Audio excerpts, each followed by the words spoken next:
Okay. Welcome to All Good in the Brotherhood. This is an episode of a couple firsts. First, this is our very first video podcast. So it's an attempt. So if it sucks or if it looks terrible, give us a break. We're trying. Also, this is our first move towards a weekly podcast episode. So last time we announced when we were with Nate talking about homeschooling that this would be our first attempt at trying to do weekly podcasts. So Nate's off on one time, but then he's back at the next one. So this is our first chance at having Tom as more of a regular, which is pretty cool. This is also our first in his garage. So we've recorded in his sketchy basement. We're even in his more sketchy garage. I think it's a very cool garage, personally. I just feel like people come in here to do weed. I got a black light over there. I got like neon spray paint that looks with exquisite detail, like the skyline of Pittsburgh, of a city. Yeah. And I got my weights here, and I got my rucksack over there, and my lawnmower over there. So, I mean, this is the definition of a man cave. It's It's also the garage external to the house. So right. Yeah. But hey, I mean, you do what you can. I love that. Like the podcast is pretty mobile. So yep. So weightlifting, that's a good manly thing to be doing. It is. It's a manly skill to be able to lift weights, exercise, I think. So let's kick this off with some discussions about man skills, because I think man skills training. Yeah. So name one that you are proud of, and name one. So like name one that you're like you feel like you've owned it, or at least like you're just like really confident in it, and then name one that maybe you don't feel as confident and you wish you could either be developed in or develop yourself in some way. Well, maybe just because we're talking about it, but lifting, I guess, that has been something that I was definitely not comfortable with doing until my senior year in college, when my good buddy Floyd, we were talking, and I was like, man, I would like to lift, but I don't really know what I'm doing, and it's so intimidating going into a gym when you're scrawny and you look like just an absolute noob. And he goes, well, just go in with someone. That's the best way to do it. So I went in with him every afternoon for about 3 months, and then I was comfortable to do it by myself. And that was now 5 years ago. Yeah. And now he's built like a tiny Captain America. Yeah. Not even tiny Captain America. The habit just shorter. The habit does hide a lot. Just saying. Because I was talking to this one guy when the other day I gave a talk. He's very taught. To the Benedictine Oblates, and I mentioned in one of my examples of like dealing with adversity, talking about playing on a rugby game, and this one guy comes up and he says, "Did you actually play rugby?" I said, "Yeah." He goes, "Well, you don't look like you'd be like fit to play rugby." I was so annoyed, but he was also like in his 80s, so I'm like, well, I played a back, and he goes, "Oh, well, I guess that makes some sense. You don't have to be very big to do that." And I was like, "Buddy, I will take you down and prove to you." But I was like, you know what? That's okay. Sounds like he had his own insecurities. What that maybe. Sounds like. But it is what it is. Yeah. I have lifting. I think would probably be like my. I'd say it's a good Whitaker like man skills. We sort of all like our dad, even though he's getting up there in age, is still honestly in like great shape. Yeah. Like his forearms are still like nice and leaned up, but they got some solid tone to them, and. And then Nate and you and I are like have always been like pretty. Yeah, Nate's getting disgusting. Like, Nate's also pretty taut. I wish he could be here during the most of the year so you guys could see it. But soon. Anyways, your man skill that you're proud of. All right, man skill I'm proud of. Well, you kind of took a little bit, but that's the classic answer. I just love athleticism. I love playing sports and stuff like that. But I'll depart from that a little bit. I will say that I think. One skill that I've particularly worked at hard in the last like 2 to 3 years is giving briefings and giving like presentations in front of rooms filled with stakeholders and like senior people, which whether it was back in college or even honestly like 3 or 4 years ago, like giving any sort of briefing, even on something that I was comfortable and I understood, just got me so jittery, got me so like all butterfly-y that I would just do a lot more stuttering, and I would do a lot more like just sounding not confident in what I knew, which was always unfortunate when I actually was confident in what I knew I was talking about. Sure. But I think I've had a couple really hard briefings where I had like 70 senior military people in a room that I had to brief about this one like idea that was gonna like kind of change a lot of strategic things. Revolutionize the world. Yes, exactly. And not exactly, but anyway. Anyways. Yeah. So just like having to go through those little gauntlets like definitely helped me develop. I'm not sure if like giving briefings, but having like that commanding like tone in that setting, I think is something that we should try to foster. Like we should try to be when we are confident about something, we should own it. So that's one I'd say I am confident. But let's switch to ones that we're not as strong in. Okay. So hit up one that you wish you could have more. I wish I was better at stuff with cars. It's also was gonna be mine, but go ahead. Well, we just have a trend. I almost know like next to nothing about cars, and it's like it really saddens me because I also, when people talk about cars, I'm like, cars are stupid. But I think that's more my reaction to like, I don't know jack crap about them. So, I mean, I know how to change a tire, and change the oil, change some of that kind of stuff. But like, I know cars are so computerized these days that even like a lot of people who used to know stuff about cars don't anymore. But I don't. If you told me like, oh, this thing about the carburetor, this thing about the engine, this thing about the whatever belt, I'd be like, bro, I have no idea what you're talking about. Like, I know what the tires look like. Right. They're round. See those round things? They're called tires, and they go under the car. Good Cars reference. So that's a legit one. I would totally echo that, but for the sake of switching it up, let's see. I will go with electrical. Okay. Partially because even though I'm not going to claim any knowledge about like how to do plumbing very well, but I'm not scared of at least tinkering with it when I've had to do the couple tiny little things. I'm like, I'm going to try to figure this out. But electrical scares the crap out of me. Like I just like, like, I know there's some people that are like, oh yeah, no, you just got to take this out and you got to rewire and just make sure you don't touch those ones together, blah, blah, blah. And I'm like, yeah, like the consequences of doing an error is like potentially pretty severe. Like it's definitely one of those areas where like I've had a couple guys who aren't necessarily electricians. They're not like, that's not their background, and they're like, oh yeah, I mean I do my own electrical work, and I'm just like, oh my gosh, like I don't know if it's confidence or fear or whatever, but I almost don't even want to know about electrical except for the express purpose of if I ever have to, I want to, like if we were in an emergency, and that's why we need to know these things too. It's both for a sense of purpose and convenience and like building ourselves up, but also like if we're in a clutch moment, it's better that we are able to take the responsibility for that moment and not rely on someone else or expect someone else to do it. And I was actually just saw a post the other day that said like.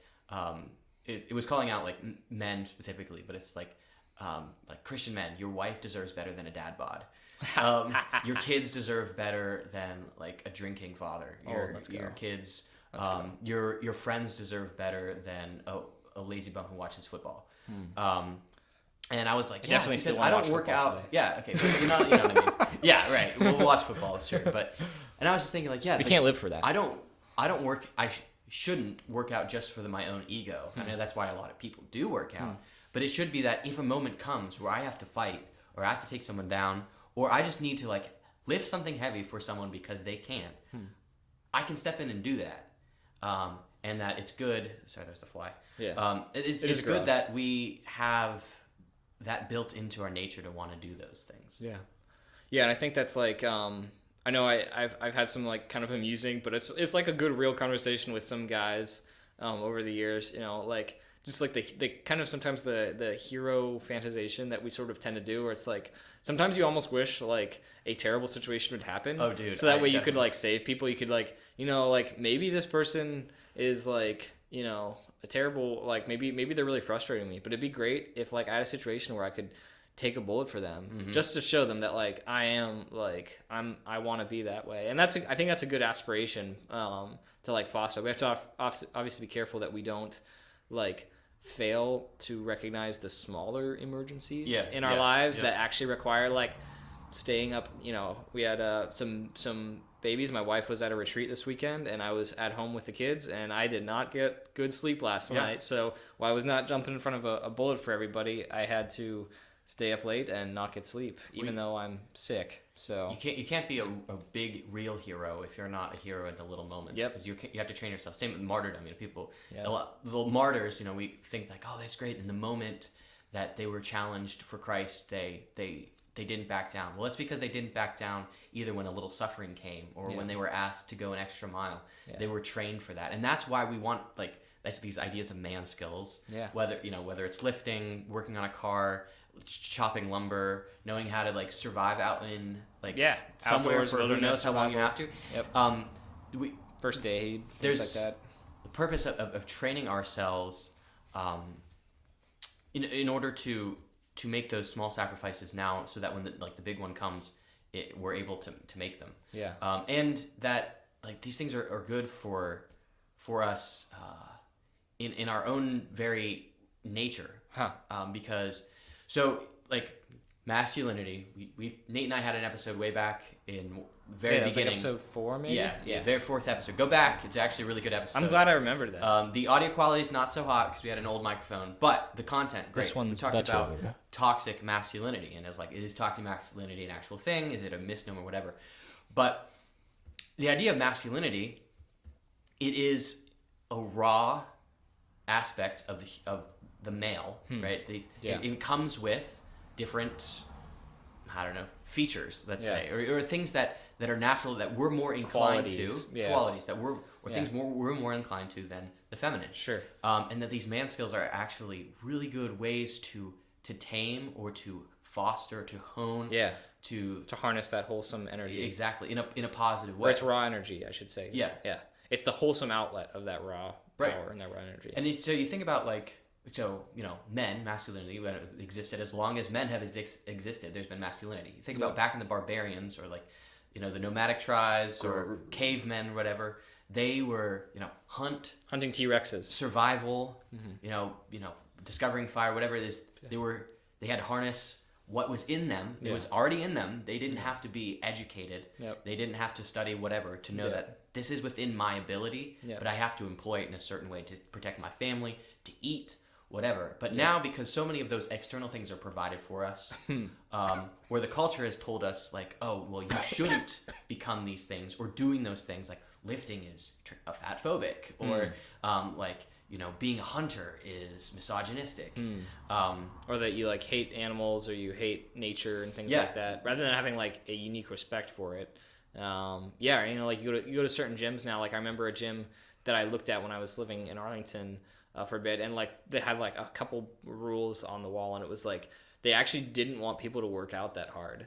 That's the whole point. And I was just like, well, I would pay to go to a gym. Like I get like you should have people like wipe the sweat off like a bench after they like go nuts on it, but people should be allowed to push themselves, and that's like something to encourage, not something to be like, well, at the end of the day we're more worried about what other people feel than we are about like personal excellence.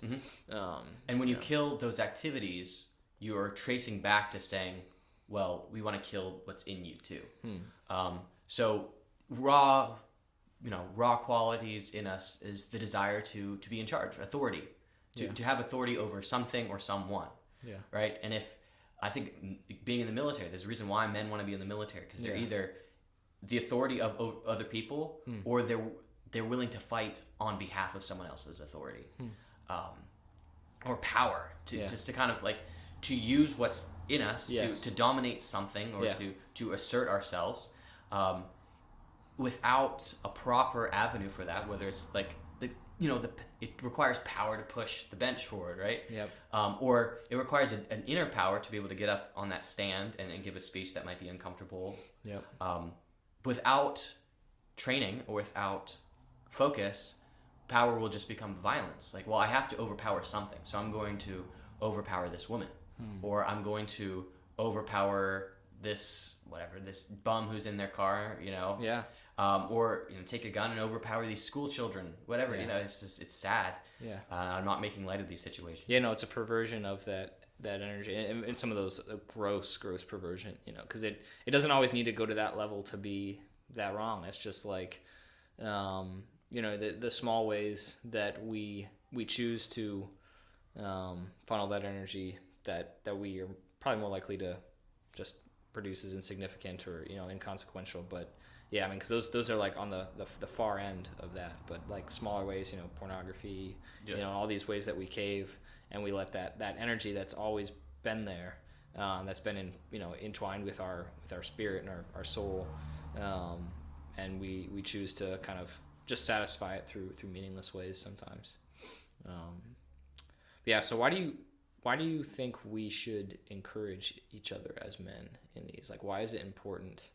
And maybe not only why is it important, how can we do that too? Like, what are some tangible ways, whether it's fostering like man skills or just like having these sorts of discussions with other men to help them understand, like, hey, you have something unique. Like, on the flip side, John Paul II talks about like the feminine genius, which I think is a really great thing to talk about in this age, because I think whether fake or real, like history has sometimes probably played in the favor of men in some ways, and those energies that we're talking about, authority and command and power, have lent themselves to abuse in certain ways. Oh yeah, absolutely. So it's a good thing to like emphasize the value of the feminine genius, but in today's, as to your point earlier, in today's culture, we're turning pretty hard towards this idea of toxic masculinity.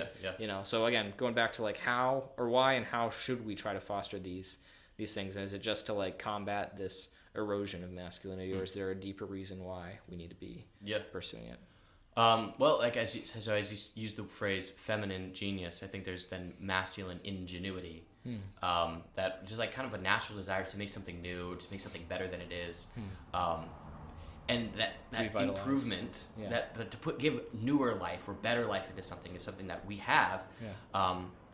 And I think so, as far as like how to encourage other people, is I think twofold. So something at St. Vincent that I do with the campus ministry is we have a men's retreat in March, and we actually have part built into the retreat skills training. I know you were there. Man skills training. You did the survival stuff, how to like put on tourniquets, like how to be aware of your surroundings at different places. We have stuff like tire changing, weightlifting, knife throwing, bullwhip, stuff like that. And they're not all things that maybe are obviously immediately practical. Some a little bit tongue in cheek, but they still kind of like lend themselves to like that. This is, like bullwhipping is probably not as practical as like changing a tire. But it's still kind of like, it almost inspires. Like those things kind of like inspire us a little bit, and it's okay to let ourselves be inspired. But then we also had a tie tying station with like we had to set a Phil proper Tran was doing that one, right? Had to set a proper table, like a fancy table. Heck yeah. And because we did this because we need to give each other opportunities to admit that we don't know how to do these things. So while culture both tells us don't do these things, it's also telling us like never admit if you don't know how to. I'd love to see a Mission Impossible movie where Tom Cruise doesn't know how to do something. That's true. Exactly, right? He's like, they're like, we need... I don't know how to fly a helicopter, actually. He just did literally everything. Same with James Bond, It's like, have you flown one of these? Well, I did like 40 years ago. It's basically the same thing. No. So that's a fantastic... And what a man. Like Ethan Hunt, boss. So... But... It's really intimidating, like I was saying about the gym or about anything, like to admit like to someone else, I don't know how to do these things. So to give someone or a group of guys an opportunity where it's clearly judgmental free, judgment free, of like, hey, just try these things. And encourage them, like, if you don't know how to do these things, that's fine. Like, we're not expecting you to know how to do this. We just want to give you the confidence to do it. So, and building up guys' confidence in a little bit of these things will then open them up to explore others. So if I can show a guy how to change a tire, maybe that's all I need to show him about a car for him to be like, okay, now I'm going to take it upon myself to try to do these other things. So not giving someone, a guy, everything, spoon feeding him, but giving him a little incentive. That's why. Plus, I think the other way we can encourage is if you know something you are actually good at, go and maybe you see someone who they're not, or maybe you just, not in an egotistic way, but be like, tell other guys like, hey, like if anyone's interested, or you see someone new in whatever field it is, it's like, hey, like I'm actually pretty good at this. Like I will help you. And so a lot of monks or different seminarians have come asking me now about like lifting or working out at a place, and I really am happy about that. And I can encourage them like, and like anything you do, that's a win. That's a win. But I'd rather see you moving. But I'm going to encourage them and challenge them. Like, you still have to do it. I'm not just going to be like, like do whatever you want. Like, no, if you're actually asking me, I'm going to give you a hard routine. I'm going to expect you to stick to it. Apply that accountability. So, and that's being almost presumptuous or to mansplain, hijack their terms to someone else, like, well, you don't know how to do this, so I'm going to tell you. Is so like, no, how dare you? How dare you? But we need to own up to that too. Like, take charge. If you have authority in the knowledge of a skill, share it and let people know it. Yeah. Again, and I think that there is a tricky balance. It's getting back to like I think one of the awesome things about the men's retreats is that we have given that I'm gonna use another one of the terms, safe spaces, if you will, like. But I like balancing those two things where it's like it's okay to mentor somebody aggressively and mentor them robustly and not just be like, oh, okay, yeah, well, you said you're gonna meet me to lift at 5 a.m. but you didn't show. That's okay. Be like, no, dude, like show up. Like if you're serious about it, show up. Like you don't have to, and I think that's it's almost interesting because like nobody can know everything, unlike Ethan Hunt, of course. Yeah, right. But nobody can know everything.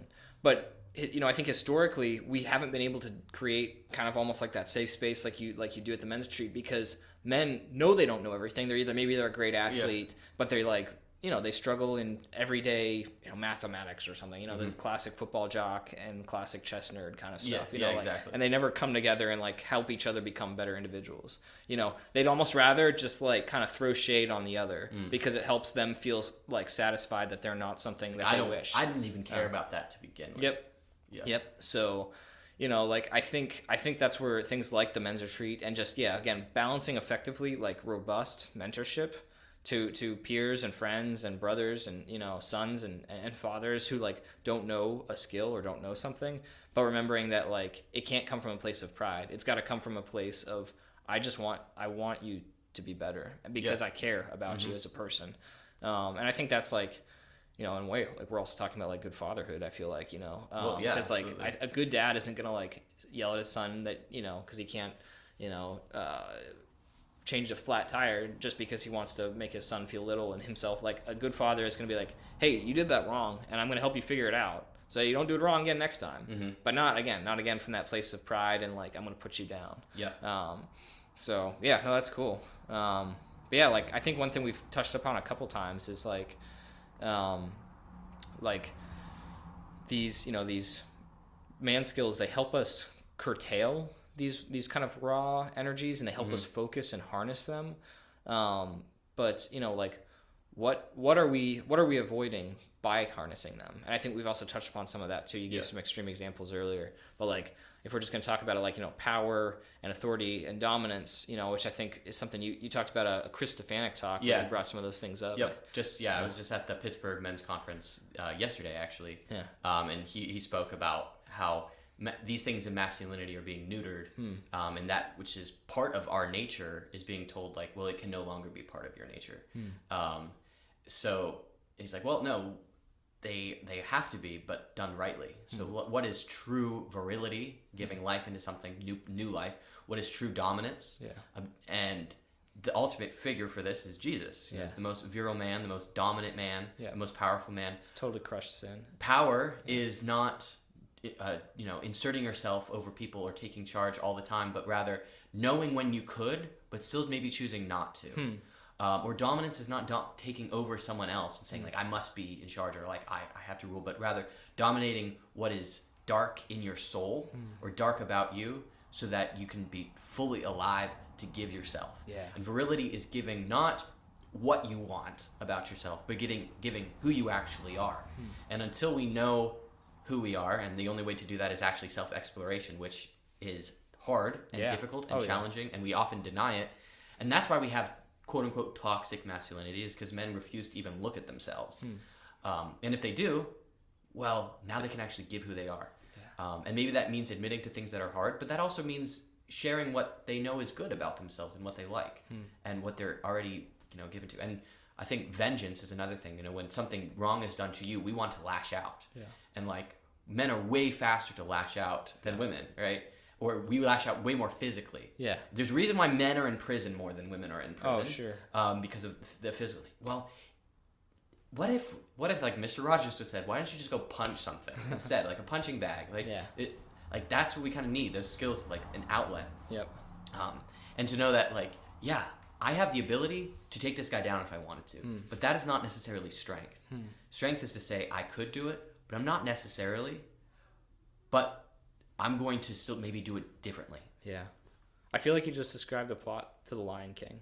You know, like, and I'm not joking in a way. Like, you walk through that, like, including the vengeance story. Like, I think the lion is a pretty cool example of kind of what you're talking about, having strength but not always using it unless it's needed. Yeah. You know, people talk about like the fierce as a lion, or strong as a lion but tender as a lamb, as like a good kind of almost idiom for masculinity and what it should look like. Tender to be a father that holds their baby, but like fierce like a lion to fight off any attacker from your family and everything. And like lions, male lions will just kind of sit around a lot. Yeah, they do. And they're kind of lazy. They're actually a little lazy. Yeah, so maybe not always the best model. Actually the best model, but like when they use their strength, it is because they're protecting their pride. Yeah, exactly. They're not just dominating and ravaging the animal kingdom. They're not just going around killing things willy-nilly. Yeah. Like even though they have the authority to probably just dominate anything on like the African Serengeti, it is precisely delivered strength, at the right time when it's needed to defend what they care about. And, think of Lion King, where it's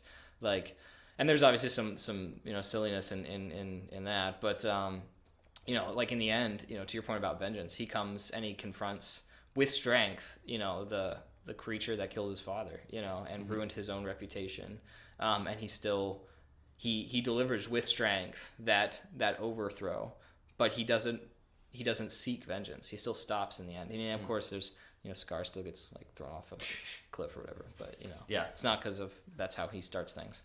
So anyway, I don't know. Just like you just made me think of like lions. Embrace just the talking inner about that. lion. Yeah. And again, it's a little bit. Jesus is the Lion of Judah. Yeah. Right? Jesus the Lion of Judah and the Lamb of God. Yeah. Right. Both those. Lion of Judah, Lamb of God. He's awesome. Heck yeah. So I think your last question was on like, what is it like? What is that we're avoiding? Or what is it deeper? What is it deeper that like these things are coming from, or like these skills are harnessing, or that the fact that society is pushing against them? Yeah. I said I keep on saying it's like natural to us, or it's it's within us. That's because it's actually built into our very soul. That while the church fathers and different theologians and some philosophies even have talked about this, that while we share the same essence of being human with all humanity, with our sisters in Christ, with women, that there is still almost like a slight difference in the nature of the soul of a female and a man. So makes sense. A feminine soul and a masculine soul. Yeah, and we are not just a soul that inhabits a body like a puppet. Like the soul is not the strings that just move the body around and do whatever. And the body cannot cut the strings and just say, I'm going to do whatever I want. Yep. And that is really where we are with like so many ideologies in the West, is what we call dualism. It actually has been existed as a philosophy of philosophical anthropology, basically the nature of the human person, forever. I mean, Plato himself was actually a dualist. Yep. Whereas the body and the mind are separate things. And the best thing to do is to move the mind or the soul as far away from the body as possible. Yep. Now, he took it because he prioritized the soul. Yep. And he said that the body is a prison, the body, soma is sema, body is prison, and that like the body leads to evil. And the more you let your body rule you, your soul gets dragged down. Whereas now we're saying it's basically inconsequential that you have physical markers that seem to point to you being a male or a man. And that inner part of you, that the masculine, the actual thing, we need to kind of diminish that and squash that. So virility, dominance, power, authority, vengeance, a will to create, or to kind of destroy but then build back up. All of those things are kind of built into the masculine soul. Let's squash the soul now and just kind of make you a shell. Because we can do like things with a shell. Yeah, you can be very effective with a shell, but you just have no life in it. Yes. But you can change the shell too. Yeah, that's why it's better to kill the soul or separate that, because if everything is in your head, and your body and your head and your mind, whatever, are not connected, then do whatever with your body, because it doesn't mean anything. Yeah. That is really interesting. So I never thought of that as like the modern movements that I know we're talking about here, that they are just sort of new renovations of, of that dualism. As well as Ecclesiastes Renovations says, there is the right nothing word. new under the sun. Sure. There's just new ways of doing it, in a sense. So what we need to adopt then is what Aristotle and Thomas Aquinas philosophically speak of for the human person, which is hylomorphism, which is that we are body, soul together. We're not one. Yeah. Or no, we are one. Sorry, we're not one inhabiting the other, or one possessing the other, or one that just kind of can be separated from the other and has no consequence. We are together. So that means not that our soul should lead the body, but our soul does not take over. It does not separate, and that means it informs our very being. So what is in us should inform then what we do. Yeah. So if it's in you to want to do something great, that means you should do something great. Yeah. It shouldn't mean you should squash that because that might offend someone. Yeah. I remember you had a book a long time ago just called "Do Hard Things." Oh yeah. And that's Read my two brothers. Yeah, exactly. Read. And that's something that men need to do more. Do hard things. Yeah. Things that make you uncomfortable, things that make you feel awkward, things that maybe make you look like a fool at first. Yep. Because guess what? That actually will satisfy your soul far more than doing the status and not standing out. Yeah. A fool stands out, and so does a hero. But that's all a matter sometimes of perspective and maybe what they're doing. I mean, a fool is doing something idiotic, right? Sure. But someone could be like, oh, well, that guy's really foolish. He doesn't know what he's doing. Well, at least he tried. Yeah. At least he tried. Yes. You are standing on the sidelines. You have never done it anyways. Yep. And there's more courage in trying when you don't know what you're doing sometimes. I completely agree. Than being like, well, hey, I just don't know what I'm doing. Yeah. But you need guidance, and that's where we need each other. Yep. If I was to be like, hey, I never asked Floyd, and I was like, well, I'm going to go try to do it. I might be able to lift some weights, but my form would have been off. Yep. Or I might have probably given up. Yeah. You needed that account as iron sharpens iron. Yeah. You know. So just as we need that inner courage, because that's part of who we are, we need the masculinity in another man to call out our masculinity. Yeah. Heck yeah. Yeah, it's interesting. I really like that fool hero kind of comparison there too. You know, so I was down in DC this last week, and there was a young man on the subway who was just literally singing praise and worship songs. He had a beautiful voice. Yeah, that looks like young African American man. He was got a strong set of pipes. I mean, it was like, good for you, brother. You know, but admittedly, I kind of sat there for a minute and was sort of just like I don't think I could do that. Like, you know, and like almost this hint of like, yeah, you know. But I the more I thought about it, the more I was like, he's being very, very brave. Yeah. Braver than I can be. You know, I always think like, oh, I should probably have like a nice solid lead into these things, and I, you know, probably shouldn't, you know, push it, you know, and then obviously I still think that there's a time and a place for like being, you know, strong and sturdy in your faith, but like I don't have that kind of courage, you know. And it was just it was exciting to see it. And you know, the funny thing was, it didn't seem like people minded, you know. There might have been a couple kind of like side eyes of people sort of like, you know, like, what's he doing? You know, but like for the most part, people seemed like they were okay, you know, and it was just a good reminder that like, yeah, it's about perspective. You know, some people may look at him as a fool. Some people may look at him like, I'm just not sure I could do that, but I would kind of aspire to that kind of courage, that courage in your faith. And I would need somebody to help me figure out how I'm supposed to do that. Maybe it's not singing on a subway at the top of my lungs because I don't really have a good voice. But anyway, like, what's my version of that? You know, what's my version of belting it out? You know, belting out praises of our Lord. Yeah. You know, shout it out from the rooftops. Yeah. So. And to circle it all in under the transcendentals, a masculine man is a beautiful man. You know, it is a good man. We kind of think of beautiful as something that's, you know, feminine. Sure. But beauty is like that which evokes wonder, or evokes curiosity, or evokes. And to see a man who's comfortable in himself, not because of what's in him has been squashed, or because he's like, well, I gotta rein in, you know, I gotta be careful about who I am on the inside, because who I am is probably bad. Yep. I was like, no, who you are is good. Being masculine is goodness. It is also, it's beautiful when you're able to actually live who you are. So a soul that lives in its wholeness is beautiful. And it inspires other people to be like, why are they like that? What's curiosity, wonder? Like, I wonder if I could be like that. Yeah. That's a man I want to be. We all know a guy who'd be like, that's a man I want to be like. Yeah. We probably wouldn't say, like, that's a beautiful man, because that sounds weird. Sure. But, like, in a sense, we're saying, like, that man's soul is beautiful because he has accepted who he is, and he's willing to live out his masculinity and not be dictated by someone else. Yep, I agree.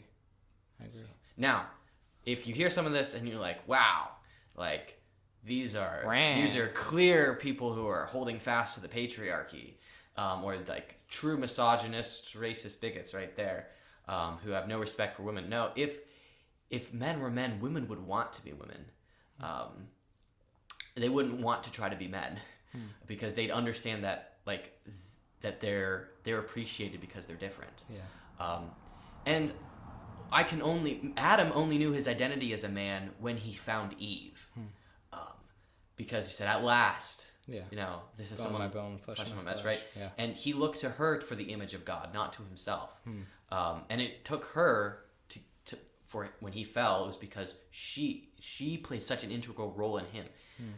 So it's women that we look to help us understand what masculinity is. And I'm not saying that men have it all figured out, and the reason why women are treated so badly most of the time is because men are not being real men. So I'm not calling people to go be abusive or go to tell other women no, you can't vote, any of that crazy stuff that. But not advocating for that at all. Just man the frick up. It's not. I think you kind of said something like this before, and I've heard this a couple times. What people think toxic masculinity is just toxicity. It's sin. Exactly. It's pride. It's lust. It's ego. It's envy. It's jealousy. It's not masculinity. And yes, as we talked about, there are those energies within us that sometimes, if we are more likely to fall into sin, it's gonna just take advantage of that energy and probably make it worse. But that's not saying that masculinity is toxic. It's an absence of masculinity. Because real masculinity would be able to look, that sin, that temptation, and say, nope, that's not where I'm headed. I'm headed down this road. So I think it's not toxic masculinity. Toxicity exists, but toxic masculinity, not as much. So, and I said it before, and I'll say it again: women, challenge your men. If maybe your husbands, your brothers, your fathers, your grandfathers, you don't think are living up to what it really means to be a man, you are more than welcome to call us out. Monks, priests too. I mean, frickin' we need to be men too. And it's through your prayers, it's through your example, your challenge, that we need. And men hold each other accountable too. Guys, absolutely. If a guy's not calling out a guy too, that's just. I mean, that's bad. That's weakness on both sides. So, and we're more than happy if you disagree, and I'd like to hear if you disagree and why. So we're starting these videos.